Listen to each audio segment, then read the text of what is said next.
This program contains graphic violence and sexual content. Viewer discretion is advised. Fame. It can transform a small-town dreamer into a superstar. Some people make it, and others die trying. Their dreams interrupted. A New Jersey girl moves into the city, hoping to find fame in the Big Apple. She would have done anything to be an actress, anything. She was very real. She was a new look. She was young, sweet. The sweet girl in the big city sets her sights on show business fame. New York City has always been a magnet for the entertainment industry. This is Broadway. But New York isn't always the safest place for a girl with a dream. Muggings were a real concern.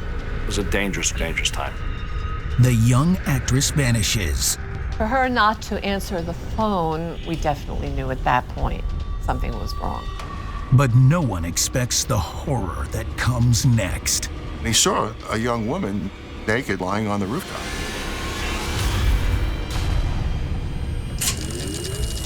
Why would this happen to her? It's incredible. For aspiring stars like Karin Schlegel, sometimes the pursuit of fame kills. New York City, the largest city in the U.S. and a mecca of stage and film performance.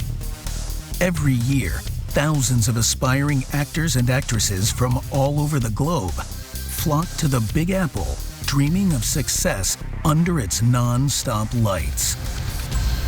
23-year-old Karin Schlegel grew up just 20 miles north of Times Square, in the 2-square-mile town of Cresskill, New Jersey. But it seemed a world away. We grew up in very suburban, middle-of-the-road, middle-class American suburbs. We had the normal high school, grammar school, normal middle-of-the-road American kids. Karin dreams of more than middle of the road. She wanted to be an actress more than anything else in the world, and that's what she was going to do. She worked hard at it, and that was it. Nobody could stop her. First, the stage. Then, hopefully, movies. She saw the theater as just something beautiful and wonderful and idealistic, and also an opportunity for her to really come out and be noticed. So far, she's done some modeling and stage acting in New York. Then, she takes her next step. She lands her first lead film role. And I remember being so proud of her. We were all extremely happy for her because we knew that's what she really wanted to do. I think there were about 3 different parts, and Karin seemed to have one of the major roles. Being cast in a film, even an independent feature like this, is a big deal in New York. Most of the television and film was on the West Coast.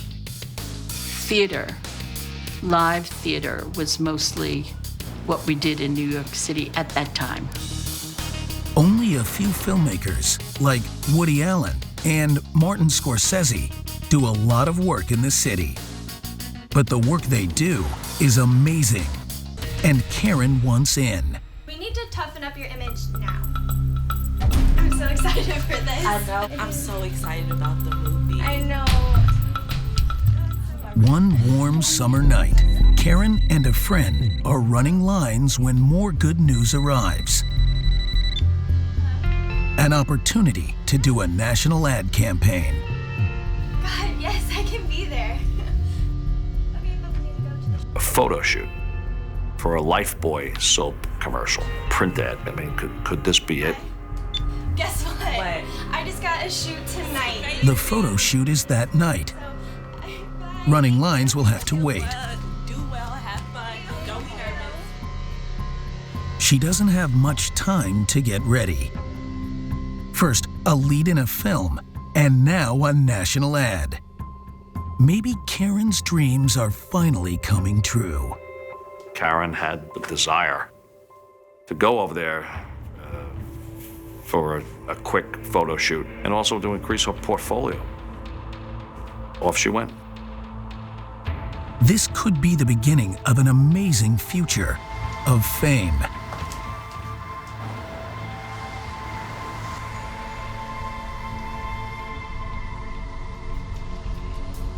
But the next day, Karin's not back in her apartment. It's not like her to blow off rehearsals. Friends call over and over, no answer. They call more friends and family, but no one has seen Karin. Has something happened to her just as she's getting her big break in the Big Apple?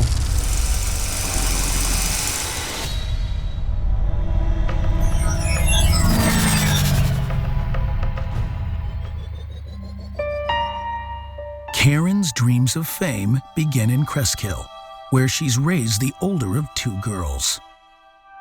Karin was very, very, very shy.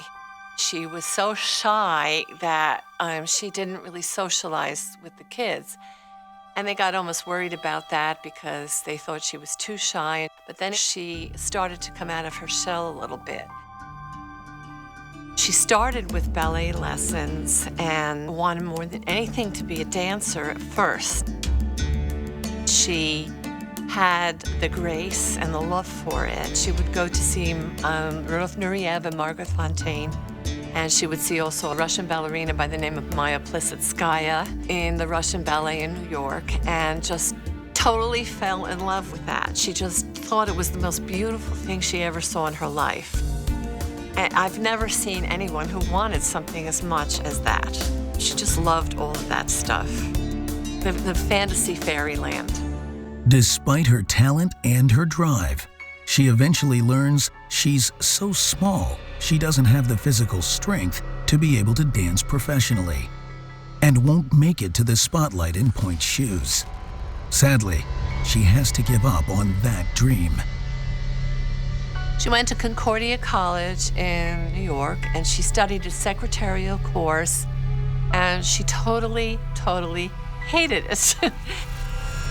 But there, she discovers a new passion. And that's when the acting came. She could come out and be herself. She could go from being an introvert to an extrovert.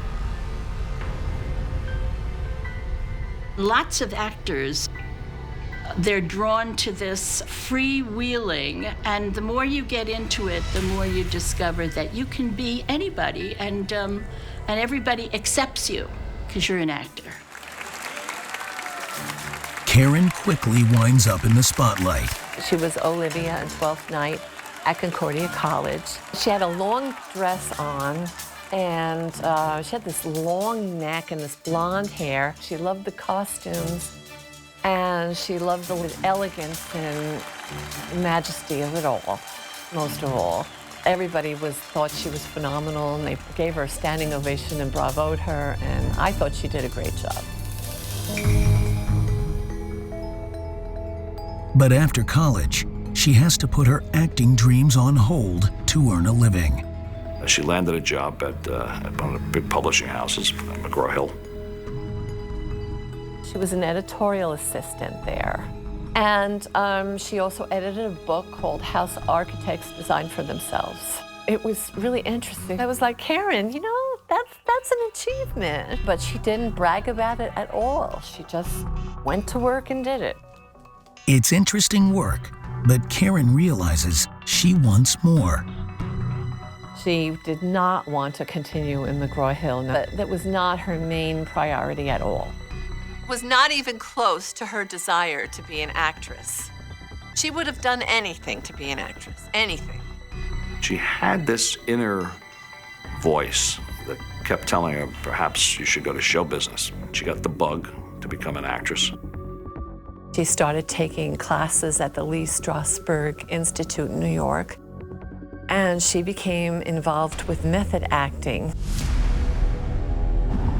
Karin decides it's time to take the risk. She leaves her parents' house in the Jersey suburbs and settles in Greenwich Village, the center of New York's art scene. She moved out for the first time with her friend Charlotte in Flushing, Queens. There she didn't have her own room, and she would sleep on the sofa in the living room. Everybody comes to New York. It's the big time. As the song says, if you can make it here, you can make it anywhere. Kids just out of high school, kids just out of college, all came to New York and try to make their way. The publishing job leaves precious little time to follow her acting dreams. She'll have to pick one or the other. My mom was very much into her staying at McGraw-Hill. My mom was a journalist and a writer. And Karin also had a terrific talent for writing. And I think my mom saw that she was just in a very, very good job where she could be promoted. It was a safe job, and my mom just wanted to have her stay there. Karin knows she has to follow her heart. She actually quit her job there and went to work as a waitress at a restaurant up at Penn Station. It's low pay, but it's more flexible to allow for auditions. I don't think she cared about the money. I think she just wanted to do it and be noticed. And I think she would have thought that everything else would fall into place after that. I kind of felt like, well, she's Karin, and Karin knows what she's doing. And I just trusted her that this is what she wanted and go for it, you know? I tried to encourage her.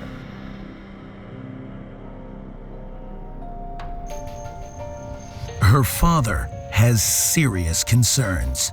He started to think that her lifestyle was kind of questionable a little bit, and he was really nervous about what she was doing. He really didn't like this at all. What my father was deeply scared about was her apartment in the Village, which was kind of not in a good neighborhood.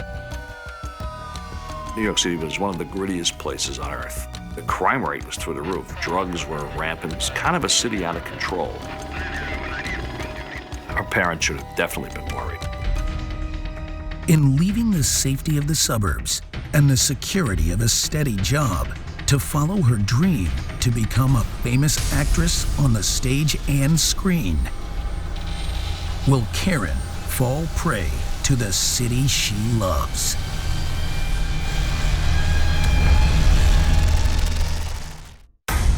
Seeking fame on Broadway's stages and on the big screens of movie theaters, small-town girl Karin Schlegel moves from the quiet suburb of Crest Hill, New Jersey, to New York's Greenwich Village. New York City has always been a magnet for the entertainment industry. I mean, let's face facts. This is Broadway. Anybody who ever wanted to be an actor looks to come on the stage in Broadway, the great white lights of Broadway. Stars like Jane Fonda and Ellen Burstyn built huge careers in New York, going from stage to screen and back again. But making it in the Big Apple isn't easy. Every actor has to have what we call a day job because there's never enough work to go around.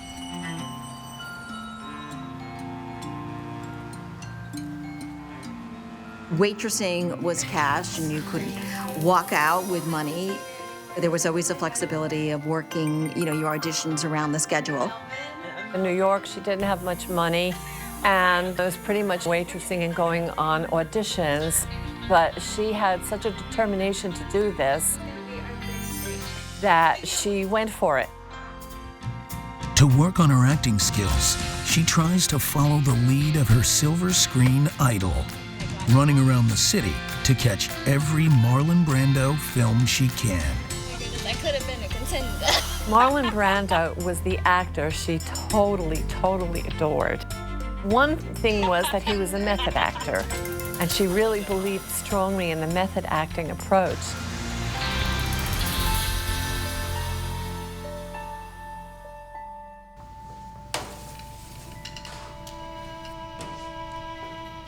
The bills pile up.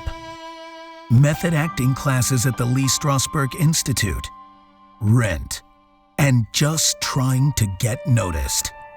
You were constantly marketing. You needed a headshot, you needed postcards, you needed to be sending out postcards, you needed to be networking. It just never stopped. Karin did complain about financial troubles. She said, I don't know if I can make it. And she was starting to doubt herself a little bit and was a little bit scared if she wouldn't make it, what would she do?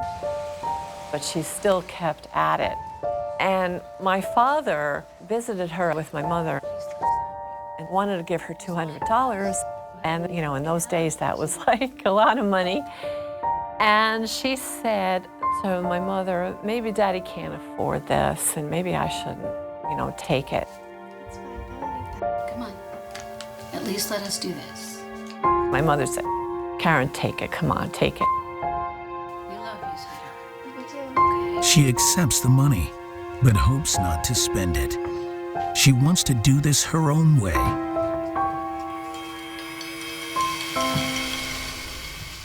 Think of every actor's dilemma, unless you happen to come from a very wealthy family. And there were some people who did, and it certainly gave them an advantage. There are other parts of the industry that make her family uneasy. She mentioned that some actors took her clothes off for a director. And my mom said to her, Karin, that's not good. You know, that girl shouldn't do that. And Karin said, Mom, if that's what it's going to take for her to get a part, she's now a famous actress, so why not? Actresses like Jane Fonda have done tasteful nude scenes. So while it can be uncomfortable, sometimes that's what the work requires. Being an actor, it's crazy. There are good experiences and there are crummy experiences where you go to an audition and you know the audition is nothing is going to come of it, and it's just a way for them to publicize themselves as if something's going on and it really isn't going on. And then there are the places where you go and they want you to try something on, like a bathing suit, you know, so you're supposed to go into the bathroom, take off all your clothes. She knew that there were things along the way that you kind of had to do, which maybe were not so pleasant, but you had to do it if you wanted to get parts. And I know that's probably the way the industry works. Yet even outside the casting calls, New York's a tough town, and sometimes a dangerous one. Karin was on her way home one night from her job, slightly later than her normal rush hour commute. She boarded a train, hardly anybody on a train.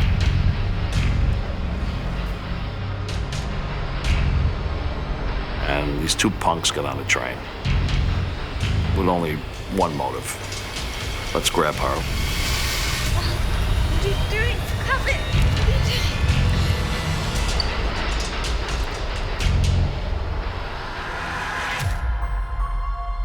doing? A resident in the city finds the abandoned purse with Karin's ID in it. Called her mom out in Cresskill, and they said, does Karin Schlegel live at this address? Oh my God, is she okay? She said, well, what's wrong? Well, we have her back. Where is she? And she was very upset, naturally, as any mother would be. Okay, thank you. So she called Karin's roommate. Karin's roommate told her on the phone, I'm not supposed to tell you. Yeah, she was robbed on the subway. She was mugged. But she's okay. The incident scares her parents, and they want her to come home. But everybody was hopeful. I think that was the big deal. We were all hopeful because all you needed was one good break, as we all said in those days. This summer after moving to New York, Karin responds to an audition call for an independent film being produced by a man named Charles Yuckel. All right, well. I showed up at the audition at Charles' apartment. There were only female parts in this particular movie, and I met Karin that very first time. She had been sitting there, and he had asked her to stay and read. He was kind of eliminating people that evening. That I would like to have both of you in the film. You got the part. Really? But Karin's audition blows the producer away. She had a freshness to her. She had kind of a sense of purity to her, you know, an authenticity to her. She was fresh, she was a new look, she was young, sweet. She and her new friend get 2 lead roles. When she got this part in the movie, she was so excited. I mean, she was like calling me just so happy. I thought that this was wonderful. Karin hopes her good luck streak extends to her dating life. She didn't really date much in college, but when she got out of college, she wanted to really date seriously. And a friend had set her up on a date, a fellow named Marty.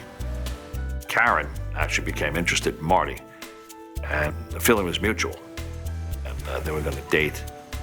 Maybe life in New York City isn't so bad after all. It gets even better when the film's producer takes the cast out for a night on the town to celebrate.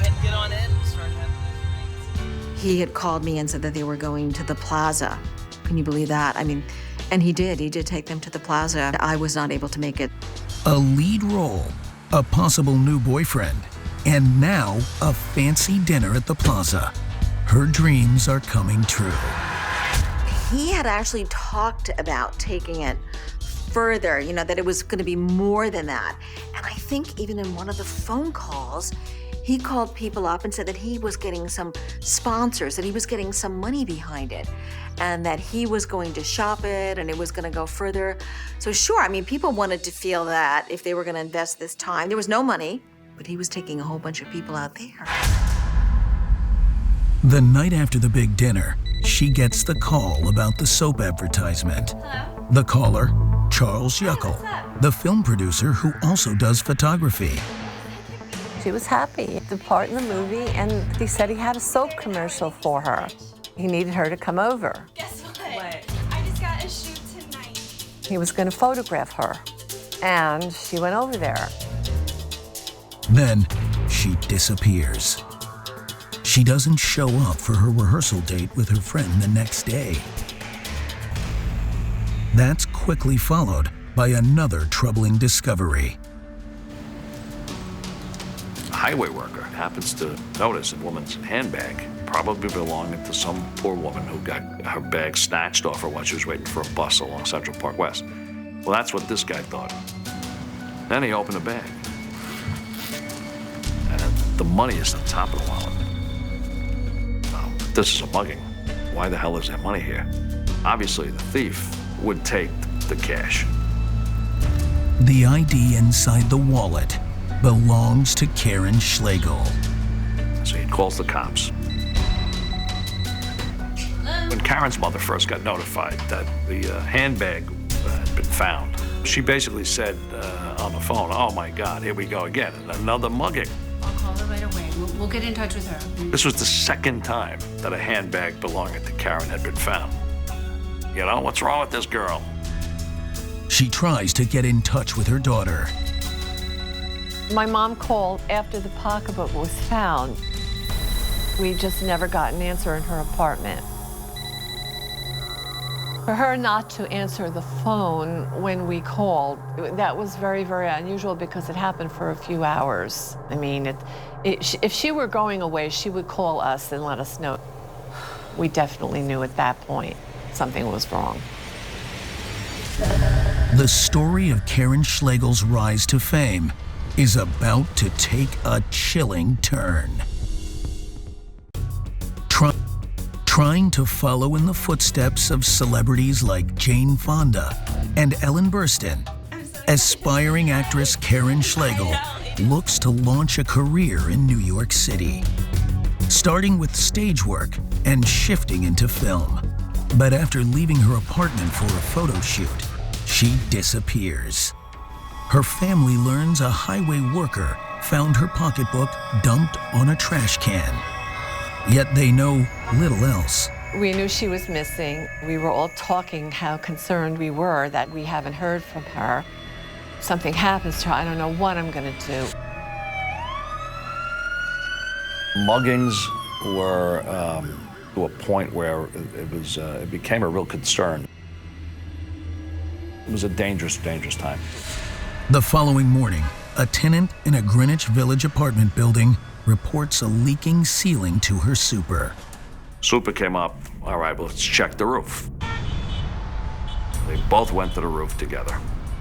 And they looked around and there's a little puddle of water, but obviously some work needed to be done. But then the super walked to the edge of the roof. And he just couldn't believe what he saw. A young woman naked lying on the rooftop. And he immediately called the police. And that's how the investigation started. Homicide units from several precincts respond. They came to the roof with a medical examiner to examine the body. The young woman's face is badly beaten. Her breasts are bruised, and there are lacerations on her stomach and thighs. It looks like she was strangled. There were ligature marks. And one of the first things you do is look for petechial hemorrhaging. What petechial hemorrhaging is little red dots in the eyes. They are capillaries ruptured by increased pressure in the head when airways are obstructed. It's almost 100% indicative of a strangulation. The next step is to look at the back of the body. There may be a knife stuck in the back. It could be, multiple gunshots. You don't know until you physically turn the body over. So before they did anything else, they turned the body over. There's no major damage to the back of the head, meaning she wasn't dropped there from another rooftop. Then they spot a strange detail. They noticed part of her back. There was a rectangle with 3 perfect circles. It almost looked as if she was branded, like someone branded her. And the question is, where did that branding come from? Did it happen sometime before her death, or did it happen during the course of her death, or after? So that was a very significant piece of evidence. There's no ID, no usable fingerprints, nothing. Who she is, why she was killed, and who did it. Everything's a complete mystery. The first inclination is a sexual assault, boyfriend-girlfriend thing, or a violent husband, a case of domestic violence. Maybe another woman killed her because of jealousy over a guy. Most crimes occur between A and B who have a relationship. A very small percentage of crimes occur where there is no relationship at all, and the defendant randomly selects. If it's not an insider, it's much scarier. Every detective hopes to God that it's not the case, is that this is the result of some serial killer. Someone out on the street who's probably going to murder again. Detectives go door to door, talking to the building's tenants. You do a canvass, and you knock on every door in that building. First of all, you make sure that everyone's accounted for. Then you ask the obvious question. Did you have a female guest? I mean, we have a body on the roof. No one remembers seeing anything suspicious. Across the river in New Jersey, Karin's parents still can't get her on the phone. Their worry is reaching a fever pitch. They weren't getting any phone calls. The father was sent by the mom to Karin's place of employment, the restaurant where she was working as a waitress. And no one there had seen her. She hadn't showed up for work. Now the mother is hysterical. Homicide detectives work to identify the victim. Detective in the 6th precinct where the victim was found made calls to several different precincts just to see if there was any missing person. One place he called, they said, yeah, we have a purse stolen. They said, well, do you have a photograph? Did we have a photograph?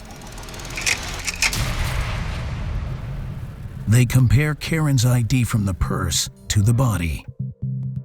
And, well, they believe they have a match. And at that point, they reach out and they eventually notify her parents. I was crying. I was so upset. So my parents went to the police station. And my father, he went in and he identified her.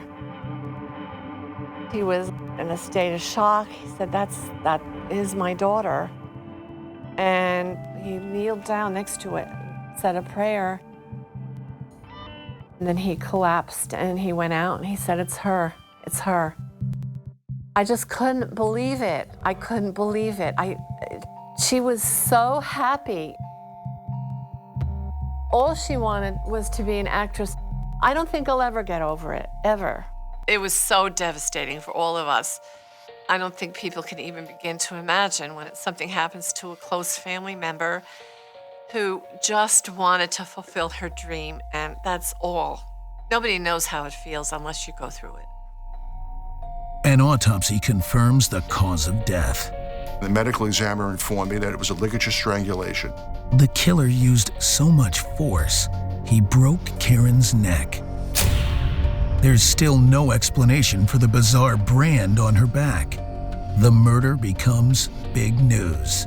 Karin's story received a lot of media because here was a young woman who was pursuing her dreams and wound up meeting a psychopathic killer. That story was the lead story on the 11 o'clock news. One of those watching is Karin's friend, who'd set her up on a blind date. First thing that hit her was, oh my God, Marty, this new love interest.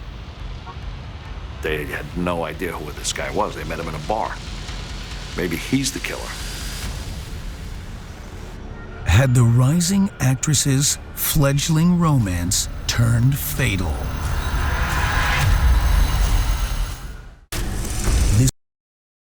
In New York City, 23-year-old Karin Schlegel works hard to achieve her dream of being a stage and screen actress until she's found murdered and left on the roof of a building on Waverly Place in Greenwich Village. She's been beaten and strangled to death, and there's a strange mark, like a brand, on her back. But nothing indicates who killed her or how she got on the roof. As news spreads about the aspiring actress's terrible death, one of her friends suspects a guy Karin had been interested in, Marty, might be involved. Maybe this is domestic violence. Maybe this is spurned boyfriend. You naturally go to the partner, whether it's a man or a woman. It's just a natural progression for detectives. But the friend doesn't know Marty's last name or where he lives. The insiders detectives can find get ruled out. The lead goes nowhere. You run down every alley you can. We checked out her relationships, of course, all of which came up zero. Another of Karin's friends comes forward with a more promising lead. It was a friend of Karin Schlegel. She was rehearsing a play with her, and Karin received a telephone call while they were rehearsing. Hello? This was the night of the crime. The friend tells detectives about the producer asking Karin to come over and shoot a soap advertisement. So we knew that she was going to his apartment because he said he was doing a print ad commercial. She explains the producer's name is Charles Yuckel, and he lives on Waverly Place with his wife. And I said, Waverly Place? You mean the building where the body was found? Yes. Suddenly, a case that started with scant evidence begins to move fast.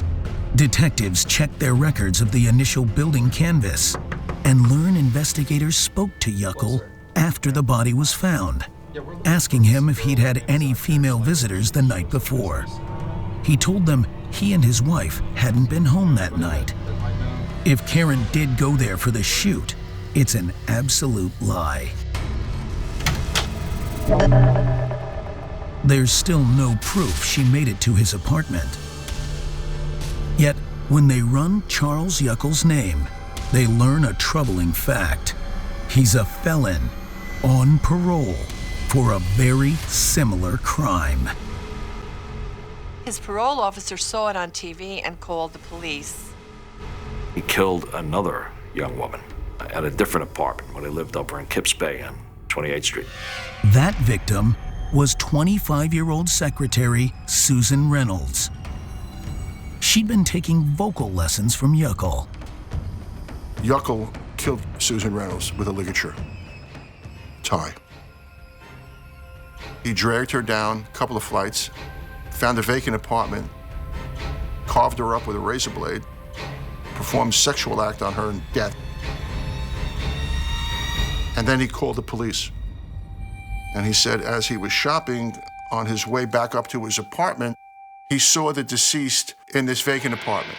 The detectives who responded to his call looked at him, they looked at Susan Reynolds, and they knew immediately this is not a guy playing with a full deck. Yuckel confessed and was given a plea deal, which came with a surprisingly short sentence: 7 to 15 years in prison for manslaughter. But his actual stay was even shorter. He was released after 5.5 years on the Susan Reynolds case because they determined that he was a model prisoner. Not only was his MO strangulation ligature, which was this case, not only was his MO to then to drag the deceased away, he dragged Susan Reynolds down a few flights. That paroled murderer is the very man Karin was supposed to meet that night. They knew that he had killed Suzanne Reynolds before, and he was out on parole. So they suspected that it was him and that he did the same thing again to Karin. Once it became clear that Yuckel lived in the building and the medical examiner informed me that it was a ligature strangulation, which was his MO from the Susan Reynolds case, it became very clear to me Yuckel was the murderer. Now the question was, can we find the evidence that would support a case against him? At Karin's apartment, investigators discover a direct connection between their victim and their suspect. They found various letters from Charlie, and they also found the advertising ad in one of those backstage papers, and it was circled. During the search, they also uncover more poignant evidence: that $200 her father gave her, which she needed so desperately. She refused to spend it. That's the kind of girl she was. Really decent, you know. An evidence team turns up more vital clues at the crime scene. Now the criminologists have done their work, crime scene guys, and they've seen all the marks, bloodstains go right down the stairs. Now, does that mean that it was Yuckel initially? It could have been anybody in the building. Who did it? It was just another circumstantial piece of evidence in a mosaic, if you will. Investigators decide to try to get Yuckel to confess. This is Charles. They try to set up a sting with a female police officer playing the part of one of Karin's friends. I wanted there to be a confrontation. I know you murdered Karin. Why did you do it? She would be wired, and anything he said would be incriminating. For a photo shoot, and she did a really great job. The sting doesn't go quite as planned. The police woman who made the telephone call was in a hotel room that we had set up and asked him to meet her in this hotel room. No, I'm not going to a hotel room. I'll tell you what. He said, I'll meet you downtown. The policewoman played the role a little bit too much by the book and said, no, I'll only meet you in the hotel room. Look, I'm not going to a hotel room. Yuckel hangs up without agreeing to a meeting. With little direct evidence and no admission on tape, investigators will have to try to get a confession the old-fashioned way. But it won't be easy. Karin Schlegel struggles with a smile as she tries to become a working actress. Karin Schlegel struggles with a smile as she tries to become a working actress in the Big Apple. Just as she's on her way up, she's found strangled and possibly branded on a New York rooftop. NYPD detectives believe they know who killed her: recently paroled murderer Charles Yuckel. But they have little direct physical evidence and hope for a confession. So detectives invite him to the station house. He agrees, comes to the police station. They give him his Miranda warnings, and they begin a Q&A. He says he didn't see Karin on the night she was killed, claiming he and his wife weren't even home that night. He was with his wife at a friend's apartment. Words to that effect that in his mind exonerated him from obviously murdering Karin Schlegel. Nothing else? No, nothing. Nobody buys his story. Detectives keep the pressure on. Sometimes it's very difficult for them to sit and tell how they brutally destroyed a young woman. After many hours, he gives them bits and pieces, and he's slowly going into it. As time rolls on, the questions become, more direct. I'll tell you everything. Eventually, he said, "Okay, now I'll tell you the whole story." There was no movie. He admits the independent film Karin auditioned for, the project that was going to launch her career, never existed. He used the casting notice to hunt for victims to feed his bloodlust. He thought that the best way to get a large group of women from whom he would select his victim was by creating a false narrative. And the false narrative was that there was a movie. If you want to file back there, we'll get started. That if they responded for an audition and they were chosen, that would further their career. He played upon that, and that's why these women responded. He admits Karin was not his first choice of victim that night. He called up a young woman, not Karin Schlegel, and asked her to come to his apartment. And the husband asked her where she was going, and she said she was going to this fellow's apartment. And he said, "Like hell you're going. You're not going to go to some guy's apartment at 8, 9 o'clock at night." And she reluctantly stayed home and cheerfully called up Yuckel and told him that she couldn't make it. And then he called up Karin Schlegel. Karin, who worked hard for just such an opportunity, agreed to come to the shoot. Karin was in the apartment with Charles, and Charles had everything set up for a photo shoot. It looked very professionally rigged, and she was kind of at ease. But as they began the session, he so changed, great. You're so hot. Tilt your head again. turning very creepy. Kind of grabbing his crotch and, doing things that weren't exactly normal. She became concerned and she said, "Excuse me, like what are you doing? Why are you touching yourself?" And he said to her, "Do I turn you on?" Things just got worse from there. She wanted to leave, but there was no leaving Charles Yuckel. And they had a physical confrontation.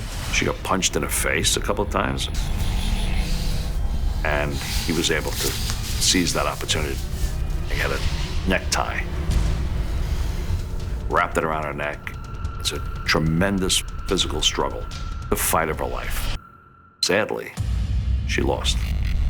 Her dreams of stardom destroyed by a madman who promised her exactly that. And the phone rings, and it's his wife.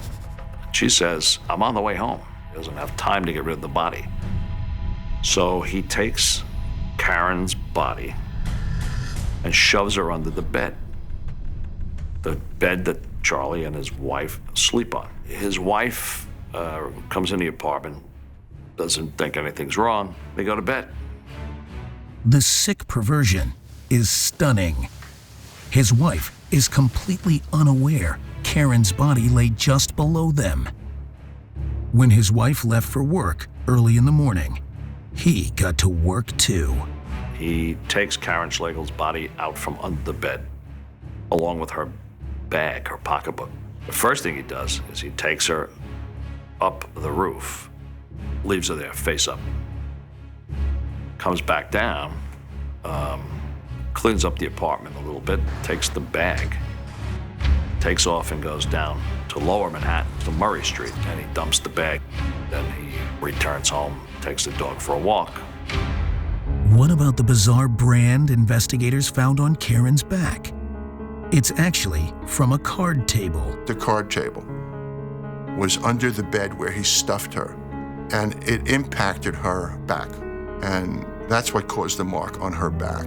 It was precisely the same geometrically, so it wasn't just some similar kind of mark. It was the mark of the killer. Prosecutors charge Charles Yuckel with first-degree murder. I could have gone in there with the gun and killed him because you have no, that's the first thought in your mind if this happens like this to a loved one in your family. People don't get that, but that's the first thing you want to do is kill him for what he did. That's how it feels. When I realized that Charles Yuckel had killed Karin, I was shocked. It was such a terrible tragedy of someone who was so young, just at the beginning of their career, and just their life completely taken away by crazy circumstance. It was just really, really shocking, and it stayed with me my whole life. Yuckel tries an insanity plea, but psychologists determine he is not crazy and knew exactly what he was doing. He changes his plea to guilty. Charles Yuckel, at the conclusion of the case, was sentenced to life in prison, and he had a mandatory minimum of 15 years before he would be eligible for parole, because the death penalty was stricken at that time. He never makes it to a parole hearing. Instead, Charles Yuckel finds another way out of prison. He hung himself because he didn't think he would get out. It wasn't even remorse. He showed no remorse at all. It was just thinking about himself. He didn't think he would get out. Charlie Yuckel went in and used the system. He taught piano, he taught voice in prison. He was the model prisoner. Somewhere along the line, he even convinced the shrinks that he was okay.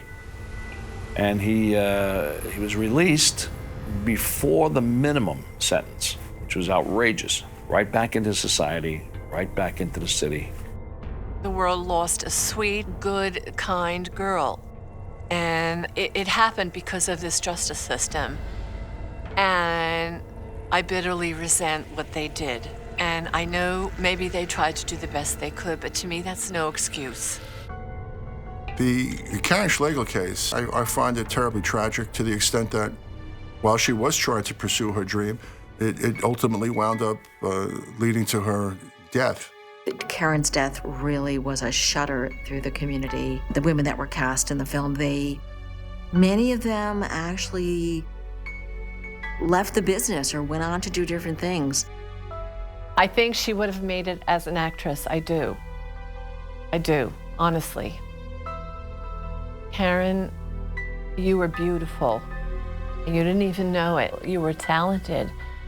You were wonderful. You really should have known how wonderful you really were and how much of a loss all of us feel at your death.